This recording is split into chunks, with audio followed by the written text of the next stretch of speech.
what if I told you that having a really supportive, caring, emotionally intelligent boss might actually make you more likely to quit your job? I mean, that completely contradicts literally everything we're taught in basic management seminars. Right.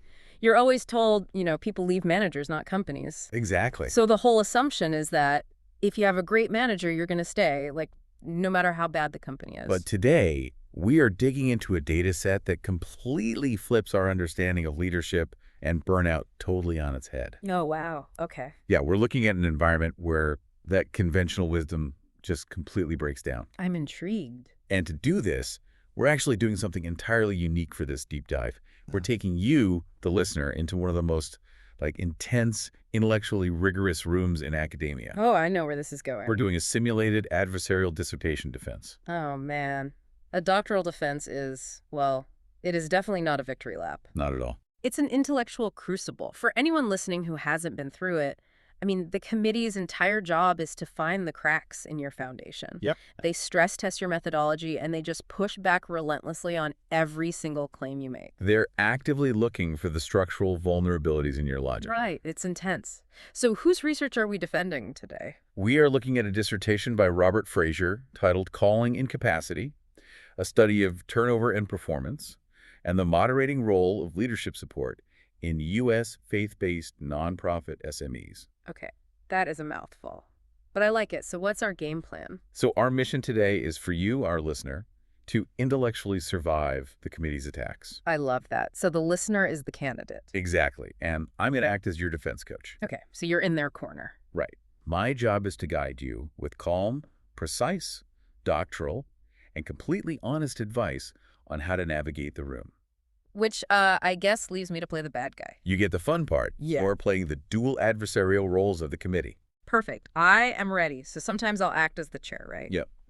And in that role, you're going to attack the alignment of the problem statement, the literature, and whether the real-world implications even matter. And then other times I'll put on the hat of the methodologist. Exactly, where you will go straight for the jugular on the quantitative design, the sampling, all those statistical anomalies. I am going to be ruthless on the math. Please do, because the ultimate goal here, your goal as the candidate listening, is to acknowledge the methodological limits of this study without ever surrendering its core value. You can't just give up when they push you. No, you have to stand your ground. You have to prove that workforce instability in these small faith-based nonprofits isn't just some basic staffing issue like, a retail store having high turnover. Right, it's something deeper. You have to prove it's a deeply relational and structural crisis. So we're heading into the room. We are. So here is your quick pep talk before we walk in. Stay calm. Rely on the data. You have a massive analytic sample of 504 paid staff members. That's a solid number. It is. Just let the committee talk and prepare yourself, because the chair is about to fire the opening salvo. All right. I'm putting on my chair hat. Let's get right into it, candidate. I'm looking at chapter 1 of your dissertation, and, well, before we even look at a single number, I have serious concerns about the very existence of this study. Oh boy, right out of the gate. Are you just copy-pasting general nonprofit issues into a religious context? Because I really need to know where the specific literature gap is that justifies isolating U.S. faith-based nonprofit SMEs. And just to clarify for everyone, SME means small and medium-sized enterprises, specifically here with 3 to 50 employees. Right. Why does this highly specific context matter? Because if it doesn't, I mean, this is just redundant research. It adds absolutely nothing to the body of knowledge. Okay, let's pause the role play here. Yeah. If you're the listener sitting in that hot seat, you have to realize the chair is striking at your very foundation. They're basically asking, why should anyone pair? Exactly. They are questioning your problem gap purpose alignment. If you can't prove that this specific environment is fundamentally different from, like, a regular corporate office or a massive secular charity, your dissertation is dead on arrival. You can just be wasting everyone's time. So as your coach, here's your best defense. You look at the chair, and you cite the literature to prove the context is totally unique. You've got to bring the receipts. You do. You explain that faith-based SMEs face incredibly distinct structural constraints. I mean, they don't have massive HR departments. No, usually it's just one person doing payroll on a Tuesday. Right. They rely heavily on informal role structures where people are wearing like 5 different hats. Which is stressful enough on its own. But crucially, they carry intense emotional labor that is driven by a spiritual calling. Ah, the calling. That changes everything. It really does. To contextualize that, typical organizational literature treats things like role clarity, knowing what your job actually is, and emotional exhaustion as parallel concerns. Like they run on separate tracks. Exactly. Yeah. But what makes this environment so volatile is how those tracks cross. So how do you explain that to the chair? You tell the committee that this study uniquely tests these variables as an interactive system. You lean on two major theoretical frameworks here: the Job Demands Resources Model, or JDR, and Leader-Member Exchange Theory, LMX. JDR and LMX. You argue that in this specific, severely under-resourced context, you just can't look at job demands and leadership support in a vacuum. Okay, but as the chair, I'm going to push back on that framework. Candidate, your problem statement relies heavily on organizational citizenship behaviors. Right, OCBs. Yeah, OCBs. But people exhibit those behaviors. They go above and beyond in corporate settings all the time, right? Sure they do. I mean, an accountant stays late during tax season, or a marketer works the weekend for a product launch.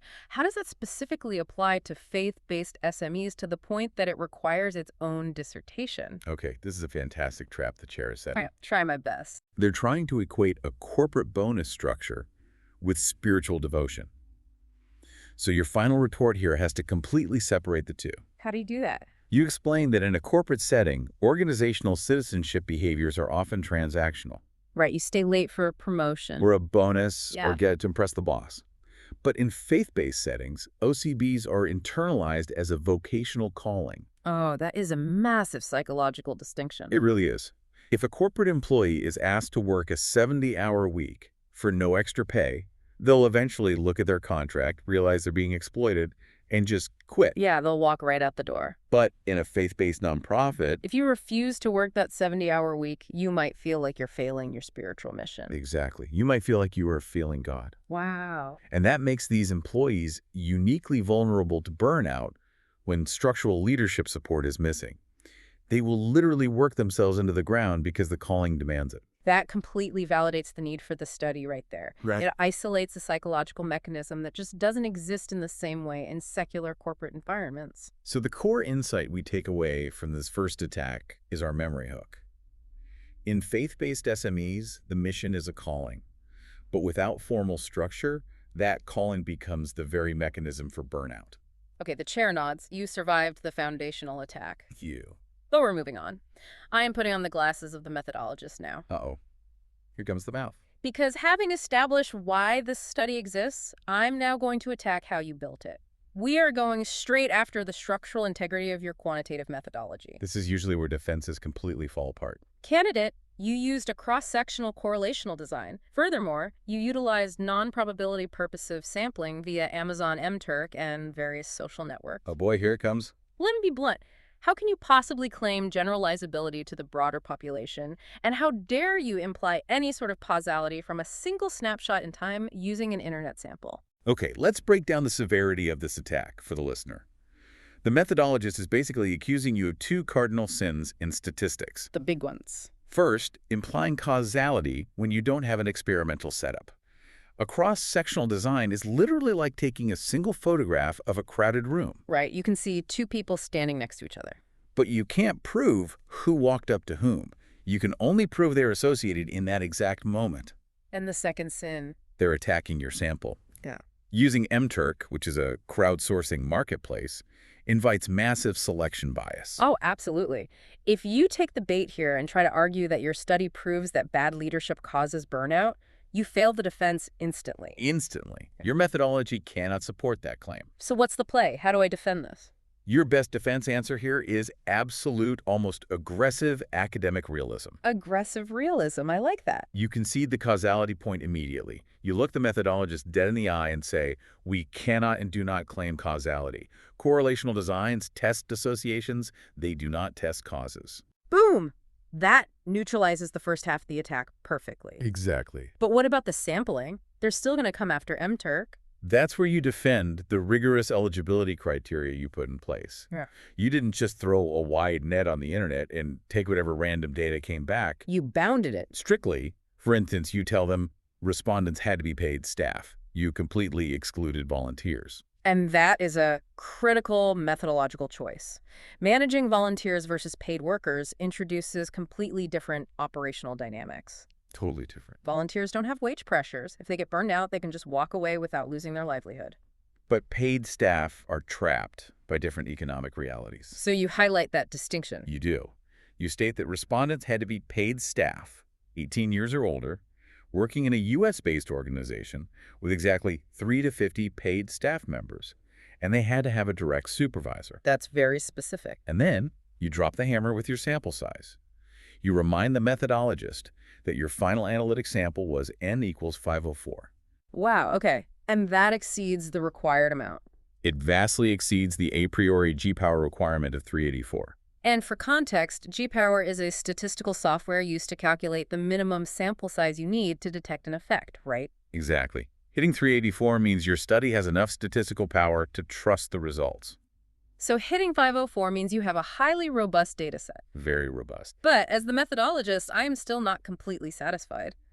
I'm going to say, candidate MTurk for faith-based employees. Isn't that a severe threat to construct validity? You're paying random people on the internet to take a survey about deep spiritual calling and emotional exhaustion.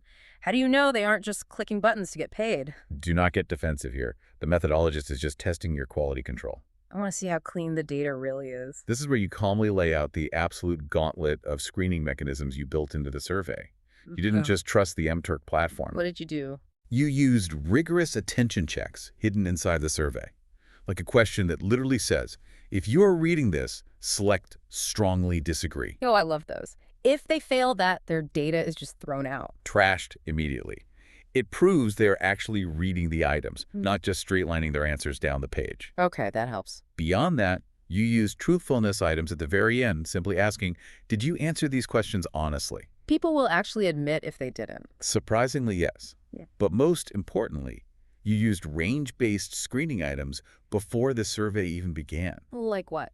If you asked, how many paid staff work at your organization, and they typed 500, the survey immediately terminated. They never even saw the first actual research question. Oh, that's smart. That ensures the sample strictly represented the defined population from the start. Exactly. This is a perfect defense of a non-probability sample. You acknowledge that it's not a perfect random sample of every faith-based worker in America, which honestly would be impossible to get anyway. Right, you couldn't practically do that. But you prove that the data you did collect is exceptionally clean and bounded. All right, you neutralize me. The methodologist leans back, maybe a little frustrated that you deflected the sampling attack so cleanly. But they're not done. Oh, definitely not. Yeah. Because they're opening your data tables now, and they hone in on specific instruments you used, and they find a glaring weakness. We are moving into the OLBI crisis. Yes. The Oldenburg burnout inventory. If you're the candidate, you knew this was coming. It's the elephant in the room. This is probably the scariest part of the defense, dealing with the research question 1. Okay, here we go. Candidate, let's talk about the reliability of your instruments. Your full 8-item OLBI scale had unacceptably low internal consistency. Ouch. I mean, the reliability completely failed. You had to run a 4-item sensitivity analysis just to salvage your data. Consequently, your research question 1 high exhaustion percentage was lower than expected, and the sensitivity analysis, sitting at 53.9%, wasn't even statistically significant. The p-value was 0.089. That's tough to hear in a defense. Your primary independent variable, emotional exhaustion, is built on shaky ground. If that variable is unstable, every subsequent regression and correlation in this entire dissertation is compromised.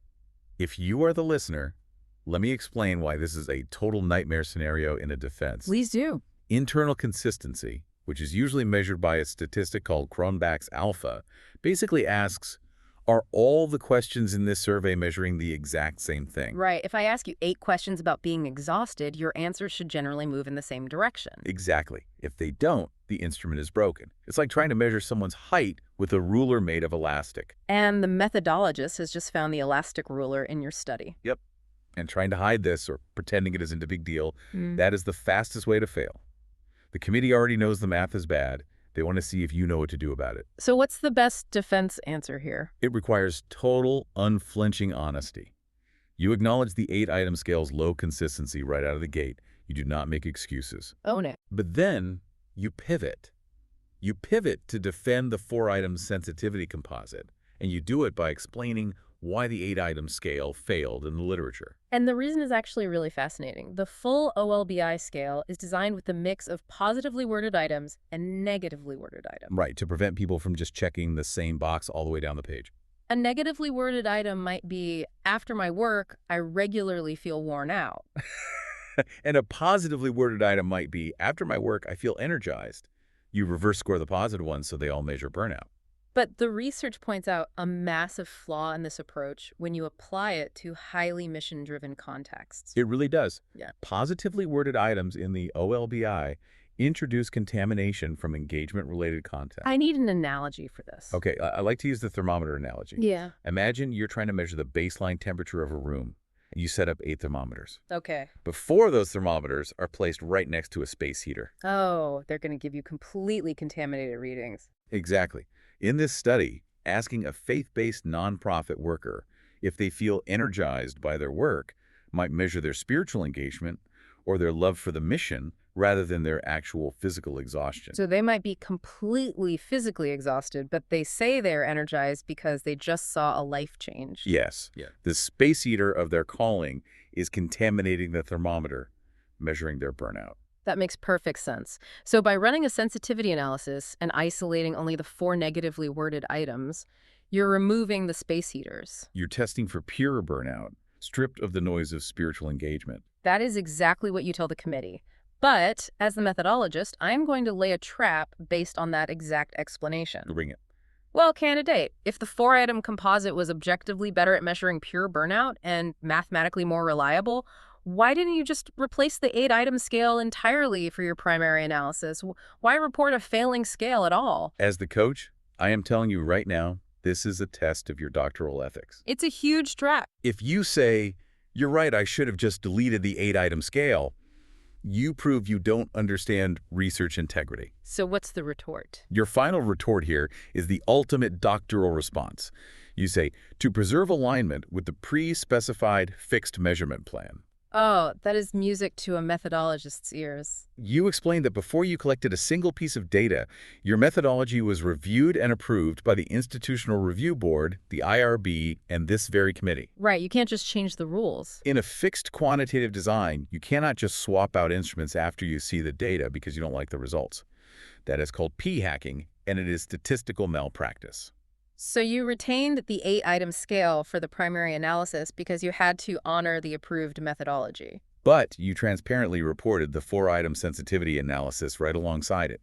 And here's the genius part. Lay it on me. You did this to prove that the core relationship findings, research questions 2 and 4, the parts about turnover and leadership, remained statistically significant and directionally consistent, regardless of which composite was used.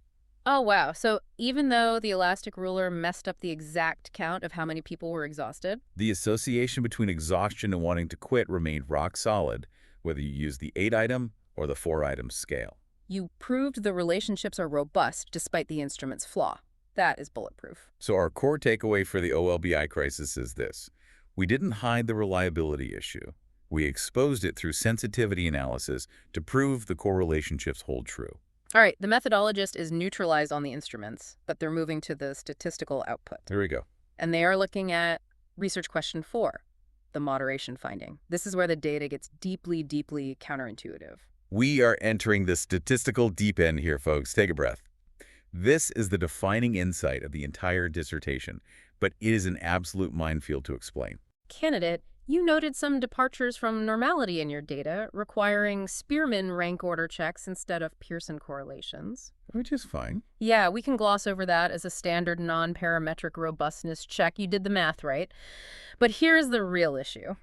Your moderation for research question 4 went the entirely wrong direction. And this is about leader-member exchange theory, LMX, right? Yes. The entire premise of LMX is that strong, high-quality leadership support acts as a buffer. It is supposed to weaken the relationship between exhaustion and turnover. Like a shield. Exactly. But your data shows a positive interaction coefficient, In your study, leadership support strengthened the exhaustion-turnover relationship. Your theoretical framework appears to have completely failed. Let me translate this for the listener because it is literally mind-bending. It goes against everything we think we know. Usually, if you're exhausted, you want to quit. But if you have a great boss who supports you, that desire to quit goes down. The boss acts like a shield. What this data found is the exact opposite. When employees were highly exhausted, having a highly supportive boss actually made them more likely to want to quit than if they had a bad boss. It implies that highly supported employees are running for the exits faster. Why would a good boss drive an exhausted employee away? This is where you have to guide the committee through a very careful psychological explanation. As the coach, I advise you to use another analogy. I love analogies. What is it? Tell the committee, think of leader-member exchange, LMX, like a bridge between the leader and the employee. Okay, a bridge. That bridge carries support, encouragement, and trust. But a bridge works both ways. It also carries expectations. Expectations. You need to lean heavily into the recent literature here. The research frames LMX not just as a magic shield against burnout, but as a potential double-edged sword. Walk me through the psychology of that employee. Okay, so when leadership support is high, the employee feels valued. They're in the in-group. They truly trust their leader. Right, they have a good relationship. Because of that trust, they have a very high expectation that when they are drowning in job demands, the leader will intervene and fix the structure. They expect the boss to hire more help or reduce the workload or just clarify the role ambiguity. Exactly.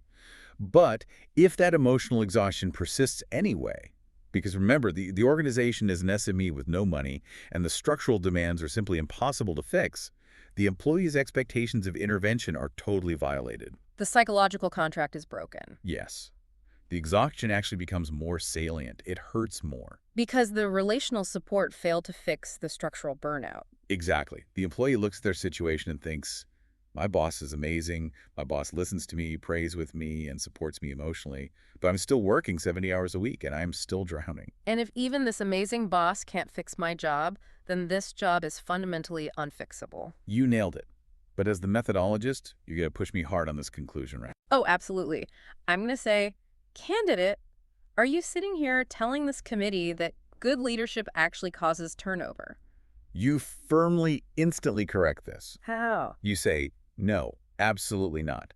The data shows that perceived leadership support negatively predicts turnover and tension overall. It has a stabilizing main effect. So across the board, good leadership reduces turnover. Yes. But conditionally, in the presence of high, persistent emotional exhaustion, it changes the relational context.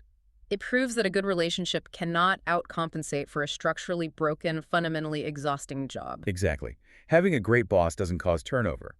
Having a great boss eliminates the false hope that new management will fix the workload. Oh, wow.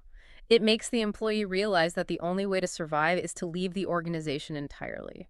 That is a profoundly nuanced understanding of organizational dynamics in a resource-constrained environment. It really respects the data while expanding the theory. It is the moment the dissertation elevates from a math exercise to a genuine insight. So what's our memory hook here? A supportive leader makes a bad job tolerable, right up until the exhaustion proves that a good relationship isn't enough to fix a broken structure. Okay, the methodologist is officially silenced by the data and your interpretation. You survived the math. You navigated the statistical anomalies. But we aren't done yet, are we? Nope. The chair is returning for the final round. Because a dissertation has to actually matter in the real world. We are looking at Chapter 5. Ah, Chapter 5. This is the philosophical test. It's about implications. You have to bring it home. Candidate, you have shown us a lot of data. But where are your citations connecting back to your starting point? Here it comes. I am looking at your practical implications and your biblical integration sections, and while I'm concerned you're making overclaims, how does this actually contribute to the body of knowledge? Because a dissertation that doesn't connect its findings back to the original literature gap or fails to offer actionable grounded applications is just an expensive, time-consuming academic exercise. Exactly. The chair is checking to see if you remember why you did this in the first place. You can get so lost in the weeds of regression tables that you forget the humans you are actually studying. So you need to explicitly tie these moderation findings back to the job demands resources model. You need to show that this high turnover in faith-based nonprofits isn't just about bad hiring practices. Or the fact that they pay lower salaries than corporate jobs. Right. You tell the chair, the practical implication for these organizations is a paradigm shift. SME leaders must view turnover not as a recruiting problem, but as a structural role clarity and strain problem. You're connecting the LMS relationship findings directly to the JDR structural findings. Exactly. You are telling leaders, you cannot relationally manage your way out of a fundamentally exhausting role design. But what about the biblical integration? I mean, this is a study grounded in a faith-based context, likely for a faith-based institution. Right. How do you integrate theology without sounding like you are preaching a sermon instead of defending a dissertation? You ground it in established theological concepts of stewardship and capacity. Give me an example. You refer to the story at Exodus 18. This is the story where Jethro visits his son-in-law, Moses. Okay. Moses is acting as the sole judge for the entire nation of Israel, working from morning until evening. He is completely burning out. I remember this. Jethro looks at him and says, "What you are doing is not good. You and these people who come to you will only wear yourselves out. The work is too heavy for you. You cannot handle it alone." It is literally a biblical example of the Job demands resources model. Yes, the demands exceed the human capacity. Jethro forces Moses to delegate, to create a hierarchy to build structure. That's a great connection. And you pair that with 1 Peter 5, which talks about shepherding a flock without domineering over them. Okay, so you explained to the committee that in a faith-based SME, good biblical stewardship doesn't just mean managing the budget well. Right. It means organizing the work to protect your people from preventable strain. It is a theological imperative to respect human limits. But here is the tough follow-up from the chair. Candidate, this is all very compelling, but are you overclaiming here? Are you claiming that this single cross-sectional study solves the nonprofit turnover crisis? This is a test of your humility as a researcher. You must define your limits carefully. What do you say? You say, "Dr. Chair, we do not claim to solve the crisis. No single study can do that. Good start. We claim to have provided empirical evidence that in U.S. faith-based SMEs, workforce instability is a deeply connected system of emotional strain, role clarity, and relational leadership. We proved that calling alone cannot sustain capacity." That brings the entire 150-page document into a single razor-sharp focus. It is about the dangerous intersection of calling and capacity. And your final defense theme, the thing you want echoing in their minds as they deliberate, is this. We proved that spiritual faithfulness must be paired with structural clarity because you cannot relationally support your way out of a fundamentally exhausting role. Outstanding. The committee leans back. The chair looks at the methodologist. They are actually satisfied with the deep arguments. You've held your ground on the theory, the methodology, and the implications. But they aren't going to let you out of the room quite yet. No, they never do. They want to test your total, instantaneous command of the details of your own study. They want to make sure you didn't just outsource the statistics and that you actually know every inch of your data. Which brings us to the rapid fire 15. Yes. As your defense coach, I am going to drill you. We're going to simulate the committee, peppering you with quick questions. We won't just list them off. We need to understand the logic behind each answer so it's deeply ingrained in your mind. Ready? Let's dive in. Let's start with the basics. Say the chair suddenly asks, what was the dependent variable for research questions 2, 3, and 4?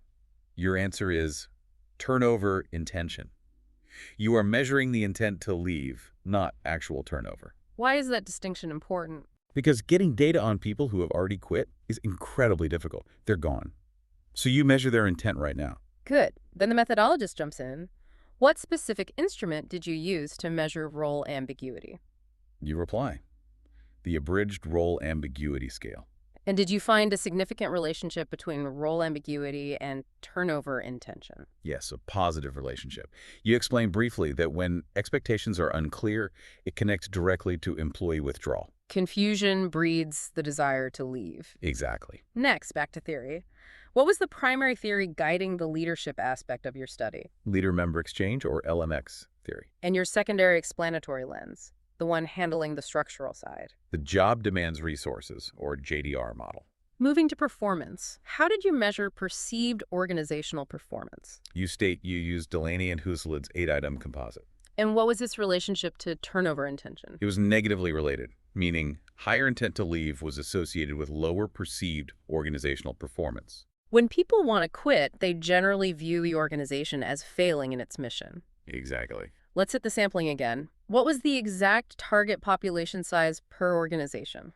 Strictly 3 to 50 paid staff. Why exclude volunteers? We discussed this, but give me the tight answer for the committee. Paid staff face distinct HR, wage, and retention pressures compared to unpaid volunteers. You just can't mix those two completely different psychological contracts in the same data set. Perfect. Logistics. What data platform was used to collect the surveys? Microsoft Forms, and you distributed it via MTurk and specific faith-based ministry networks. What statistical software did you use to crunch all those numbers? IBM SPSS statistics. What specific statistical test was used for research question 1 to determine the prevalence of high emotional exhaustion? A one-sample binomial test. A simple acronym check. What does the SME in your title stand for? Small and medium-sized enterprises. Give me one key limitation of your study right now. Cross-sectional self-reported data introduces the inherent possibility of response bias. What does that mean in plain English? People might inflate their own performance or just exaggerate their exhaustion. Finally, based on that limitation, give me one recommendation for future research. Longitudinal designs. Following people over time. Yes. We need studies that track these exact relationships over time to see how exhaustion develops from year 1 to year 3 in a role. That is a flawless drill. If you can answer those with that level of speed and precision, the committee will know you absolutely own this research. But before we officially finish, there is one last minefield we need to walk you through. Oh, right. It's a semantic minefield. This is absolutely critical. One wrong word in a doctoral defense can trigger a 20-minute lecture from a committee member who feels their discipline is being disrespected. Yeah, you do not want to stumble into that. We call this the do not say instead protocol. The language matters just as much as the math. Okay, what's the first rule? First, do not say emotional exhaustion causes turnover. We hammered this earlier. Because of your cross-sectional correlational design, you cannot prove causality. If you use the word causes, you are vastly overstepping your data. Exactly. Say instead, emotional exhaustion is positively associated with turnover intention.